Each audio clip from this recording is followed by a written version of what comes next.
The spirit of the book is, it's hard for me. It's hard to grab onto. I Yeah, me think too, man.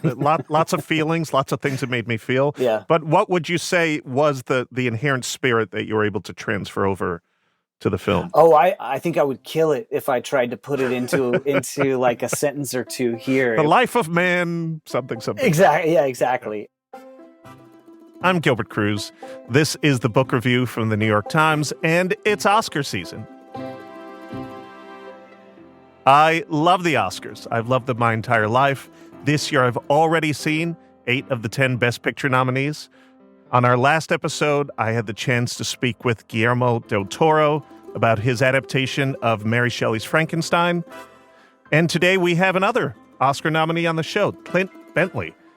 Clint is the director and the co-writer of Train Dreams, which is a film that he adapted from the 2011 Denis Johnson novella of the same name. Both tell the story of Robert Grainier. Robert is a logger. He's a rail worker. He lives in the Pacific Northwest in the early 20th century. And it's basically his life. He works, he falls in love, he has a child, he suffers a tragedy, he grieves that tragedy. Like any of us, he experiences things both grand and trivial. And I was moved greatly by both the book and the film, but in very different ways.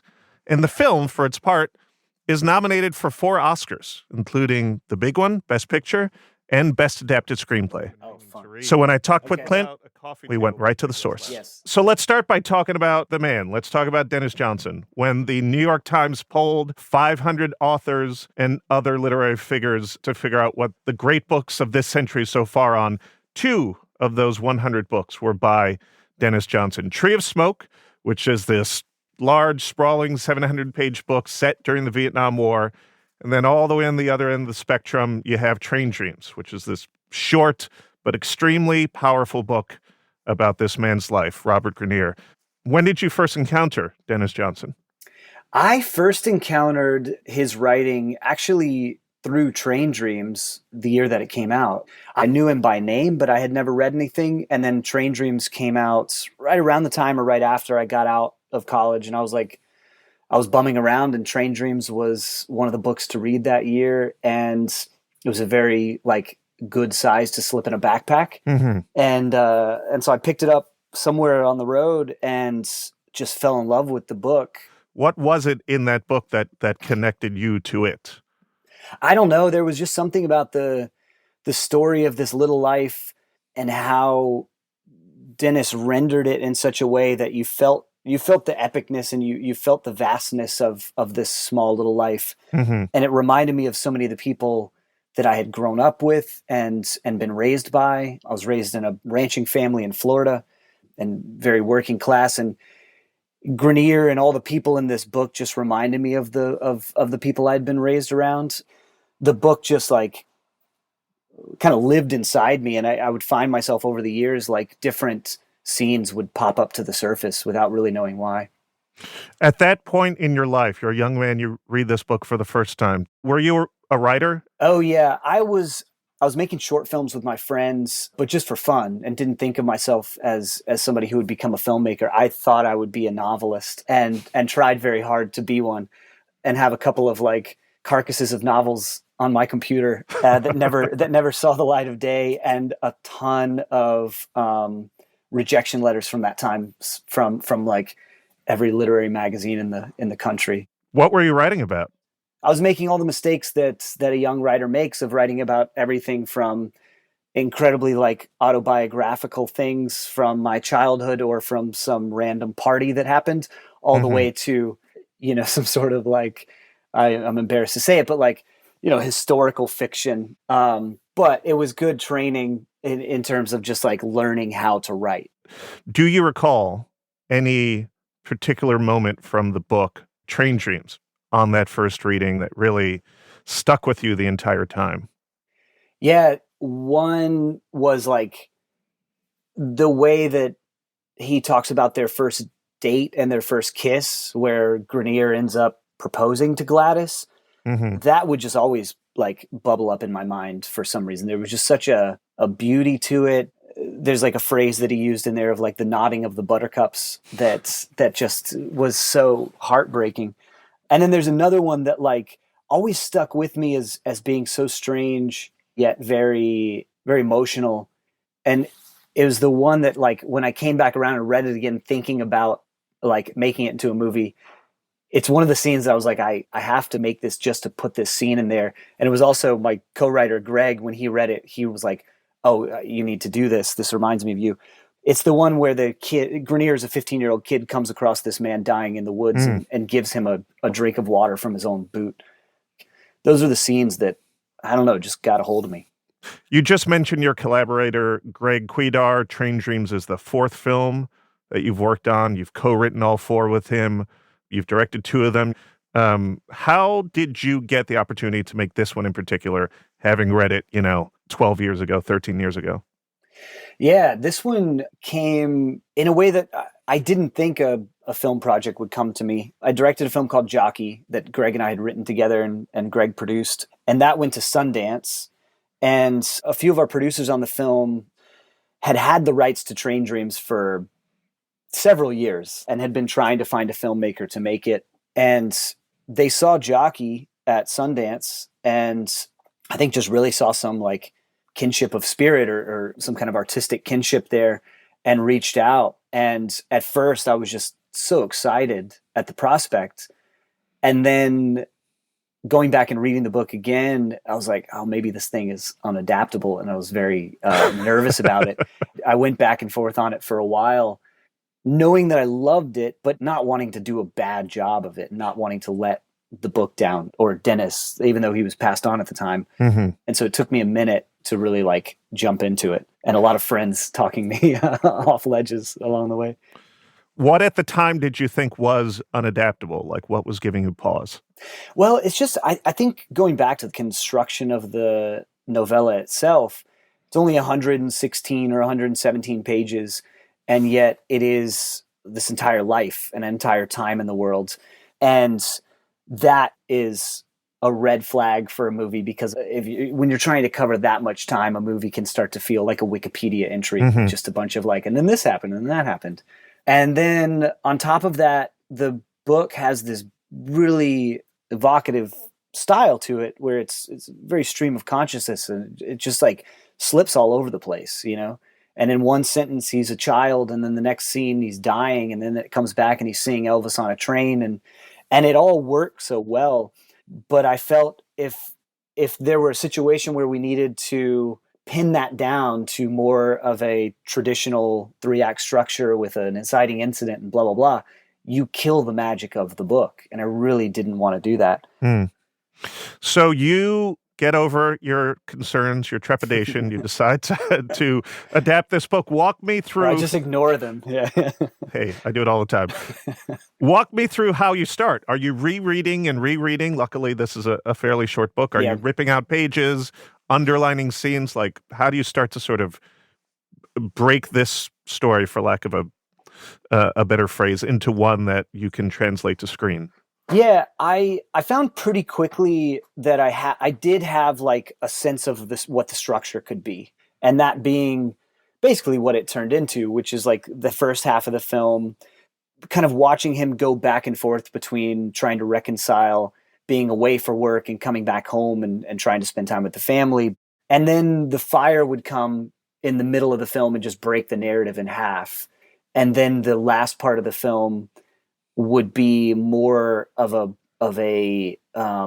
film of searching or longing and trying to find his way back to something that he lost, and wondering if he could ever do that. And so that framework gave us enough confidence to go into it. And then, Greg and I each on our own just read the book multiple times, underlined, anything that felt important. We always start with like a shared document that we write in, that we're just throwing like any ideas, anything like that. There's like a grab bag at the bottom that's just like random lines of dialogue that don't have a home, or images or anything like that. Simultaneously, there's a lot of research that we're both doing individually and together. We're like reading anything I can get my hands on. the image of the boots nailed to the tree actually is one that came from just reading some random history of logging book and learning that that was something that they had done for the guys who would ride the logs down the rivers and would break apart log jams. And when one of them died, wherever they found his body, they would nail his boots to a tree there. It's a striking image. Very, very striking, and became something a bit larger than the image itself, which is what you hope for. But yeah, there's a lot of research that we're doing. And then we're just like in that document, we're starting with just like writing a sentence for every scene and that we know is going to be in the film. And sometimes that's as simple as just like Grainier comes home and it's awkward, or the fire happens, and then we build out each of those sentences into a paragraph, and each paragraph is about a scene.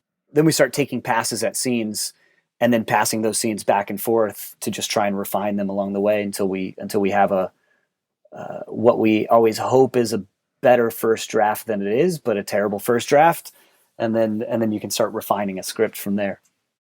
So this is your first fiction adaptation. Yes. And as someone who's done it now and has seen, I presume, a lot of movies based on books, do you have, for lack of a less fancy word, like a philosophy when it comes to adaptation? What's allowed, what's not allowed, fidelity versus lack of fidelity?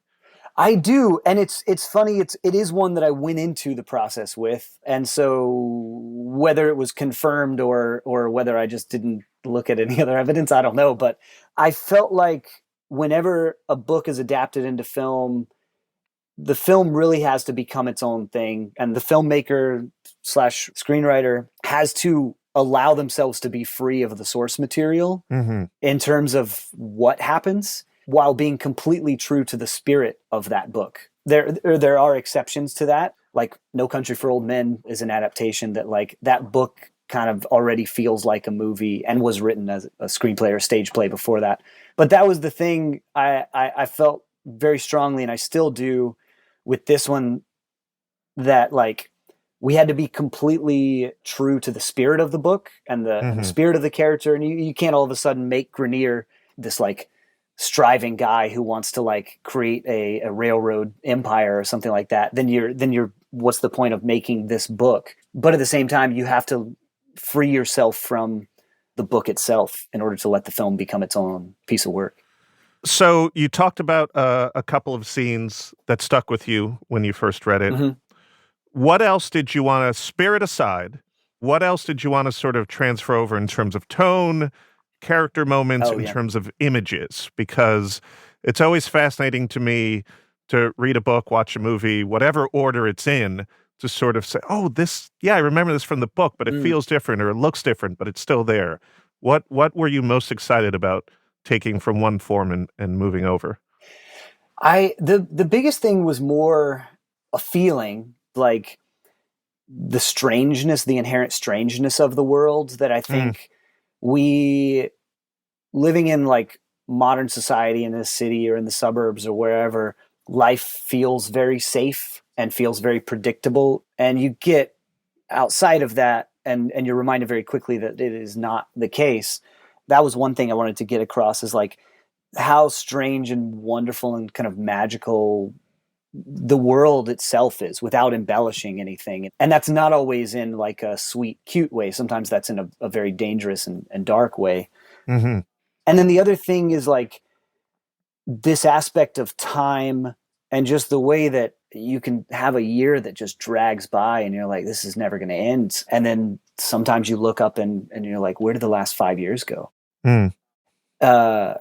We very rarely have an understanding of our lives in the moment we're actually living them. We only start to understand them when it's too late.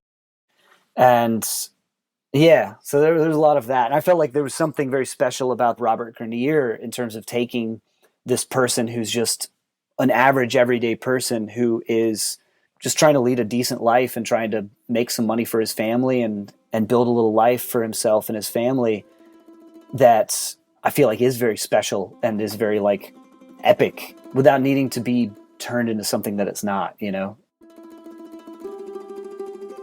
After the break, Clint talks about a few characters that he added to the film and the scenes from the book that he had to cut.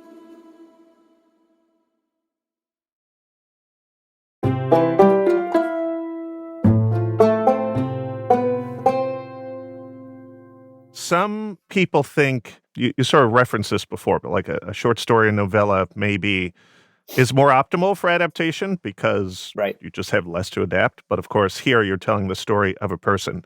So often it's about what are we cutting out of this story in order to fit into a film. But you added a couple characters or a couple moments, a couple scenes into this.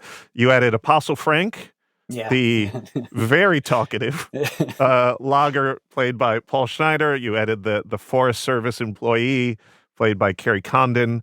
Paying respect still to the novella and Denis Johnson. How do you make the decision to layer your own storytelling on top of that? I'm putting new characters. And then what were you trying to say through those characters? Yeah. With Apostle Frank, I felt like there were several sections of the book that we needed to build out, that Denis had written something about some section of time, but then only writes 3 sentences about it, Mm-hmm. And with Apostle Frank in particular, just about building out the characters of that world to show us why Grainier is so connected to these people and to this world that he's living in. And I've worked on a lot of crews, like in construction and on farms, where there's always somebody who talks more than he works, and you're just like, please just shut up, man. Well, you have him, and you have the character played by William H. Macy. Arn Peoples. He's Arn, who is a little bit older, so maybe it's more understandable that he's not working as much, but he's just blabbing, that he does his one job, blowing stuff up. Exactly. He had a particular set of skills. That character is larger than life on the page, Arn Peoples, and I'd say like half of the stuff that he says in the film is just from the book, just lifted directly from the book. And then we were really just trying to expand on that to fill out that character without ever pushing him in a direction that felt unnatural to him. And then Carrie Condon's character, that was one that like, it took us a while to get there. Claire Thompson is a character in the novella, but she's a widow that he's transporting. And there's not much that's said between them, but it's a really important moment in Grainier's life that culminates in her telling him in the book that the Lord needs a hermit in the woods as much as a preacher in the pulpit. That gives him some measure of like understanding of his life a bit, even though he has the question back of like, is that what I am, a hermit? Even though we've watched him for like 70 pages be a hermit. Well, you don't always understand yourself. 100%. One doesn't always understand their own life. 100%. Yeah. And so there was this amalgamation of things we were trying to do and fit in. One was like, keep that character intact, but expand her a bit. And then the other part that is a bit thematic and a bit historical, which is just like, we really wanted to show these fire towers that had popped up. Across the Pacific Northwest, there were a ton of really terrible fires in some around like 1921 and some like 10 years earlier that had gone through and just decimated the area. And so then we have the Forest Service that gets created and all these fire watchtowers get put all over the area up there. And a lot of them were operated and run by women. And so that was just something texturally that we wanted to put in that also spoke thematically to the fact that if these fire towers had been put up, a decade earlier, his family might still be alive. Yeah. And then that character became a vehicle to talk about a lot of like some thematic things that I felt that I wanted to talk about in terms of, kind of the tragedy of life moving on without you and ecology and our place in the world and our place in time and all of that, ultimately building up to that line that's so powerful in the book itself of the world needing a hermit in the woods as much as a preacher in the pulpit. I want to ask you about another line that occurs when he's talking to the Carrie Condon character. She says, "Were you here for the fire?" He says, "I wasn't. My wife and child were. They didn't make it." And then he describes, possibly for the first time, at least in the film, it's a brief glimmer, but he describes what he's feeling. Yep. As a viewer, you have to largely up until that point just discern what he is feeling without relying on the character's dialogue. But he says, sometimes it feels like the sadness will eat me alive, and sometimes it feels like it happened to someone else. I am lucky enough where I have not had to experience that sort of grief I know Yeah. it's coming. You know, my parents are still around and all that stuff. But how do you? I was just rewatching again that scene this morning, and I almost started. I almost started crying. It really is affecting. How do you transfer emotion from a page to the screen? Because I think you probably watched that scene 20 times and still feel that emotion. I mean, that came from a very real place, that line. I unfortunately have dealt with that loss that you're speaking of, and lost both my folks in a very quick succession. And there was some tragedy to it as time went on, that you do move on from something you don't feel like you can. And sometimes it feels very distant. And sometimes you wake up and it feels like they just passed on yesterday. Mm-hmm. I mean, there's a bit of a cheat code with being a filmmaker, that if you get a great actor, they do the heavy lifting for you, in terms of imbuing something like that could be a bit flat. You know, that line could go a lot of different ways, and it could be a bit straightforward. But I think that in particular is just the magic of what Joel does as an actor. Is just a testament to his subtlety and nuance as an actor.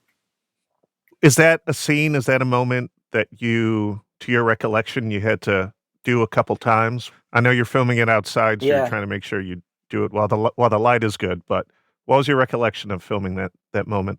That was a really beautiful scene, I think. But that scene, we started filming, and we did a couple takes, and the sun was too high, and it was just too harsh on them, and they were both kind of squinting at each other. And so we all, Adolfo, my cinematographer, and I, and Joel and Carrie, we all kind of decided, like, hey, let's take a break. Like, let's give it an hour, let the sun get softer.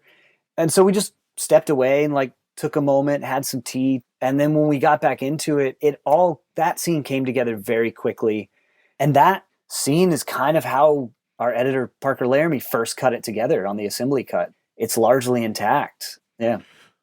And do you feel, as a director, is it part of your job to be vulnerable with your actors as well? Like, are you, when you're talking to Joel, are you referencing your own experiences with grief and stuff like that? Are you sort of trying to convey what's inside of you as a director and the writer to him through that personal connection? Like, you're taking him off to the side and telling him stuff? As much as it's helpful. You know, we specifically with Joel and I, we did a lot of that before we ever got on set. And a lot of our prep would just be like these long phone conversations in the middle of the night, talking about being a parent and losing family and all everything in between.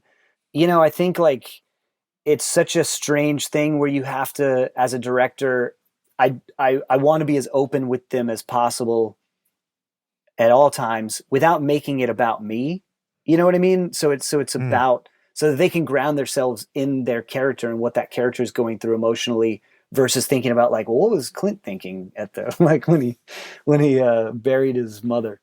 And so there's a lot of that just, like, it's kind of the tragedy of it, where as a director, I've found, like, I'm not as emotionally wrapped up in the scenes as they're unfolding and being as emotionally affected by them, because I'm having to pay attention to so many technical elements in order to give everybody notes between takes, so that we're actually using our time well. That's incredible. That story, you have to sort of bifurcate yourself in a way. Yeah, and then you wrap, and everybody starts breaking down the cameras, and then you cry in a corner because it all hits you all of a sudden.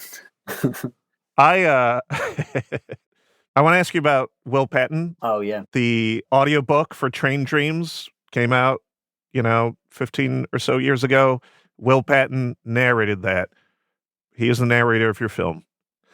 I'm sure narration can be pretty dicey in films. It can go off the rails. You can have Morgan Freeman in The Shawshank Redemption. You can have Harrison Ford in Blade Runner, where they're like, this is so bad, we're actually going to make a new cut of this movie in which there's no narration. What would you say are the pitfalls when it comes to film narration, and how did you make sure to try to avoid that? Yeah, I mean, you never want to do the thing where, like, somebody walks through a door and then the narrator says, and then he walked through a door. That's what you want to avoid. And it's funny, Blade Runner, from what I've read, Harrison Ford did not want to do that. Well, I see why. Yeah.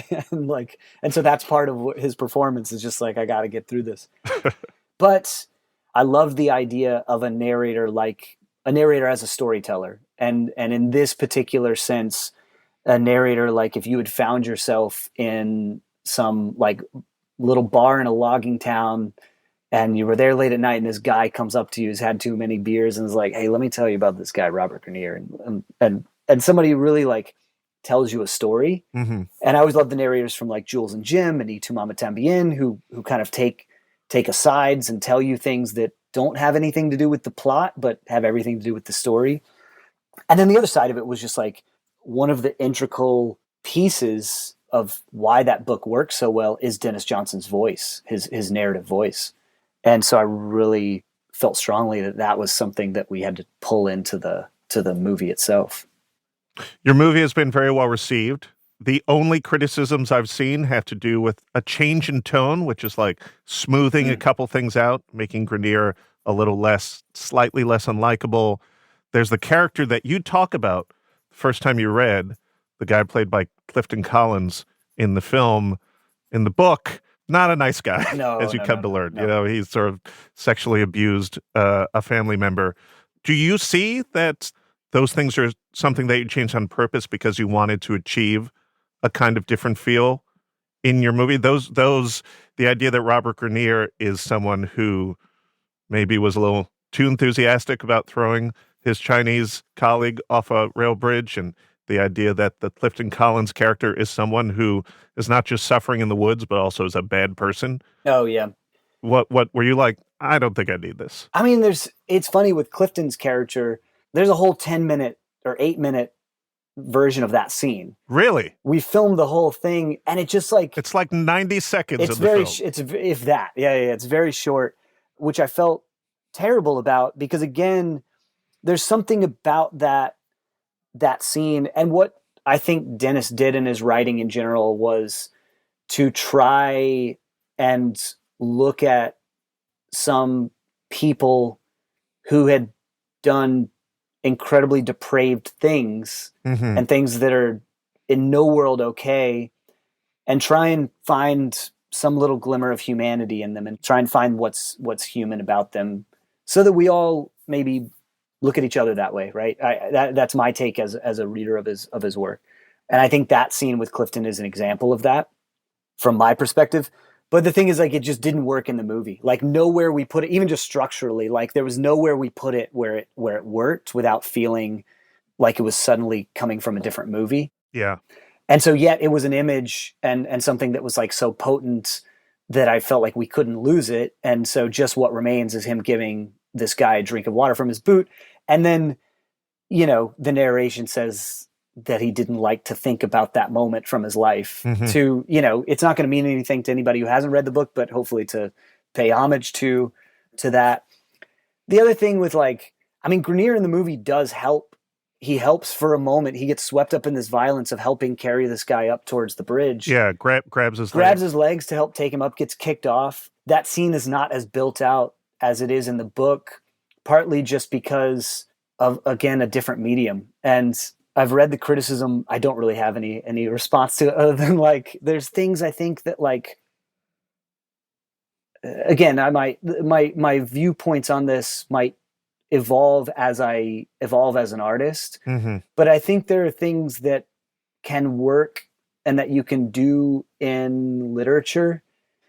There's a bit of sometimes a distance you can have from something very tough that you can't have that emotional distance from it in film in the same way in cinema. The Fire is a good example of that. The Fire and the vision of Gladys and how she dies and the kid, like how they get swept up in the fire. That's in early edits, that was a much longer sequence, but it was it had to be a calibration of like, okay, how much are we putting people through and what are we giving them in return? Yeah. I mean, that part is pretty sad without those images already. I have one more question. You have called the ending of Denis Johnson's novella one of the great endings in literature. It's not hyperbole. I do mean that. I sort of want to read the ending and then ask you why you think it's great, but it's quite long. Do you disagree that it's great? I listened to the audiobook version and it was coming to the end. It's Will Patton, and my heart stopped when the book stopped. I thought it was incredible. You know what? I am going to read it. You should read it. I'm going to read it. And then you can cut it out if you want. I'll listen to it. And then you're going to tell me why it's so great. So bear with me. This is the ending of Denis Johnson's Train Dreams. The main character, Robert Grainier, is in a theater watching a performance on stage by someone that is referred to as a wolf boy. But they hushed, all at once and quite abruptly, when he stood still at center stage, his arms straight out from his shoulders, and went rigid and began to tremble with a massive inner dynamism. Nobody present had ever seen anyone stand so still and yet so strangely mobile. He laid his head back until his scalp contacted his spine, that far back, and opened his throat, and a sound rose in the auditorium like a wind coming from all four directions, low and terrifying, rumbling up from the ground beneath the floor, and it gathered into a roar that sucked at the hearing itself and coalesced into a voice that penetrated into the sinuses and finally into the very minds of those hearing it, taking itself higher and higher, more and more awful and beautiful, the originating ideal of all such sounds ever made, of the foghorn and the ship's horn, the locomotive's lonesome whistle, of opera singing and the music of flutes, and the continuous moan music of bagpipes. And suddenly, it all went black, and that time was gone forever. He was pretty good. He was okay. He knew what he was doing. Why is that so great? I mean, as soon as you I came to that and I was like, that's the end of the movie. That's perfect. That's going to be fantastic. What an ending. And then we shot that. And then two things happened. One, you realize very quickly, at least for my abilities now as a filmmaker, I could not translate the magic of that. How do you do the originating ideal of all such sounds ever made, right? Like, what does that sound like? And we tried some versions in sound design to make something like that and couldn't do it. And then simultaneously, like, we had a very early version of the plane sequence. It's in the book as well. And that was going to lead up to this ending. And we were watching the film down, and it was just so clear that after that plane sequence, the film was over. Like, that's it. And then the rest of it's just kind of trailing off. And as an artist or a filmmaker, you either listen to that or you don't, at your own peril. Yeah. And so I listened to it, and we started restructuring the ending around the biplane sequence and letting that be the natural ending of the film. I mean, it's a very moving ending. You have this movie that is so earthbound for so long, and then in its final moments, almost as if he's ascending to heaven, the final moments of his life, it's you go up into the air and then it's over. It was great. Thank you. Thank you very much.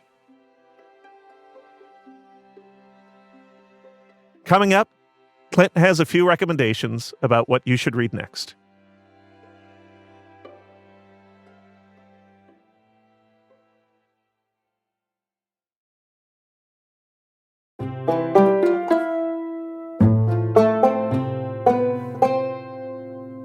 So, Clint, for more than a decade, every week, the New York Times Book Review has asked authors a recurring set of questions about their reading and their reading lives. It's part of a series that we call By the Book. So, Clint Bentley, I have some extremely specific book questions for you. First, what is your favorite book that no one else has heard of? There's one that I have recommended to so many people, and I just found I just recommended it to someone like 3 days ago, and it was one that no one had ever heard of, but I found somebody who's read it. It's called The Collected Works of Billy the Kid. It's by Michael Ondaatje. Mm-hmm. It's so much more than what it sounds like. It's this very strange book that is a collection of short stories, photographs, poetry. It's just like, it's hard to categorize what exactly it is. It's a very magical book where you don't know what you're going to encounter as you flip each page. I've never heard of this. It's fantastic. He's got another one that he did a similar thing with that I've got like coming from the library so I can read it. But I love that you're a library guy. Always. Are there any classic novels that you only just recently read for the first time? Well, yeah. that is an ongoing thing. I feel like I'm forever catching up. One that I've got here that I just picked up that I sadly have never read, To the Lighthouse. Oh, wow. I've read I've read Virginia Woolf's prose, but I've never read a full book by her. And so I just picked up. Do you have a copy there? Oh yeah. Which genres do you especially enjoy reading? And are there any that you avoid, just are not to your liking? There are no genres that I avoid. There are ones that I read less. Like, I don't read that much sci-fi, but not out of not liking it, just out of I don't know that I'm as drawn to it. But the books that I love the most and the things that I'm drawn to the most are books that aren't of a specific genre and break apart the conventions of whatever genre they're working in, like that Ondance book. Or I've just gotten into John Berger recently, and started reading some of his fiction, which is lovely. Is there a specific title that you would recommend? I would, and it's a bit out of order. He did this trilogy that I just stumbled upon. The second one is the one that I started with and that I read, called Once in Europa, but it's a collection it's like a short story cycle. And I think for fans of Train Dreams might be fans of that as well, because there's very similar themes about life kind of moving on and leaving people behind, and some wonderful things coming from modernization and some really tragic things coming from it. You're a filmmaker who obviously loves books and loves reading. Is there a book about filmmaking that you would recommend that people read? Oh, yes. I'll give you a couple depending on your flavor. I find there's been a few that have been written by or about filmmakers that are really, I think, special. Tarkovsky has one. Andrei Tarkovsky has one called Sculpting in Time that is a really phenomenal book. And he was at the end of his life, towards the end of his life when he wrote it. And it's very much like not only him reflecting on his life, but him reflecting on the form. And so it's got both him speaking biographically about how he became who he is as an artist, while also talking about what he feels like is special about the form and unique about the form. There's another one about David Lean. It's just called David Lean, a biography. And it's that thick, but it goes film by film. Of course, a biography of David Lean is going to be epic. And it's got to be big. Really good. And I think really gives a glimpse not only of that artist, but also of film developing over the film as a medium developing over the 20th century. And last one I'll say is not film related, but I love it and I recommend it to everybody. It's called Coltrane on Coltrane, and it's a collection of interviews with John Coltrane that I have learned so much as an artist and about life. It's such a special book. I think that's it. I think I ran out of questions. I feel like we could talk for another hour. So do I. Clint, thank you so much for joining the Book Review Podcast. This has been a real delight. It's been a joy. Thank you for having me. This show is produced by Amy Pearl and Sarah Diamond. It's edited by Larissa Anderson and Paula Schumann and mixed by Pedro Rosado. Our theme was composed by Alicia Baitu. I'm Gilbert Cruz. Thanks for listening.